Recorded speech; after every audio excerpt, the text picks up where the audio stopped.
কখনো কখনো ক্রিকেট এমন এক নির্মম আয়নায় দাঁড় করিয়ে দেয় যেখানে প্রাক্তন গৌরব আর বর্তমান ব্যর্থতা মুখোমুখি হয়ে পড়ে।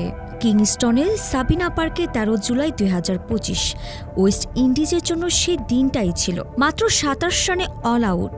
না, এটা কোনো আঞ্চলিক দল নয়, এটাই একদা ক্রিকেট রাজত্ব করা উইন্ডিজ। আর সেই বিপর্যয় নেপথ্যে ছিল অস্ট্রেলিয়ার পেস ভয়ঙ্কর মিচেল স্টার্ক ও স্কট বোল্যান্ড। ২৭ রান এই সংখ্যা শুধুই একটি পরিসংখ্যান নয়, এটি এককালের ভয়ঙ্কর দলটির আত্মসমর্পণের প্রতীক। টেস্ট ক্রিকেটে এটি দ্বিতীয় সর্বনিম্ন দলীয় সংগ্রহ, শুধুমাত্র ১৯৫৫ সালে ইংল্যান্ডের বিরুদ্ধে নিউজিল্যান্ডের করা ২৬ রানের নিচে।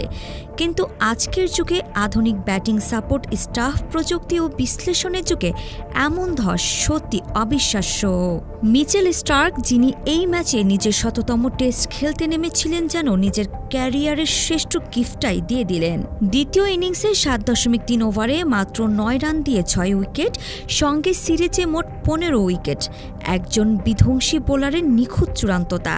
সেই টেস্টে তিনি ছুঁয়ে ফেলেন ৪০০ উইকেটের মাইল ফলক। শেন ওয়ার্ন, ম্যাকগ্রা, নাথান লিওনের পাশে নিজের নামটি স্থায়ীভাবে বসালেন। ওয়ালটন এখন দেশের সীমানা পেরিয়ে পৌঁছে গিয়েছে ৫০টিরও বেশি দেশে। ওয়ালটন, ঘরে ঘরে, বিশ্বজুড়ে। ম্যাচের সবচেয়ে নাটকীয় মুহূর্তটি এনে দেন স্কট বোল্যান্ড। ১ ওভারেই হ্যাটট্রিক। গ্রিভস, সামার জোসেফ আর জোমেল ওয়ারিকান ৩ বলে ৩ উইকেট। মাত্র একজন ব্যাটসম্যান জাস্টিন গ্লিভস ২ অঙ্ক ছুঁতে পেরেছেন। বাকিরা একে একে স্টার্ক ও বোল্যান্ডের শিকারে পরিণত। বিশেষভাবে উল্লেখযোগ্য, ৭ জন ব্যাটার ০ রানে ফিরেছেন। ব্যাটিংয়ের এই পতন কেবল কারিগরি ত্রুটি নয়, এটি আত্মবিশ্বাস, প্রস্তুতি আর মানসিকতার এক বড় প্রশ্নচিহ্ন।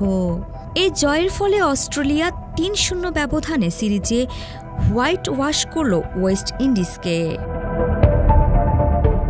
আরেক সময়ে যারা ছিল ভয়ঙ্কর ভিভ গার্নার, হোল্ডিংয়ের দেশ, তাদের এখন ২৭ রানের লজ্জা বয়ে বেড়াতে হবে। আরিফা জাহান প্রিনন, বিডি আর্কাইভ।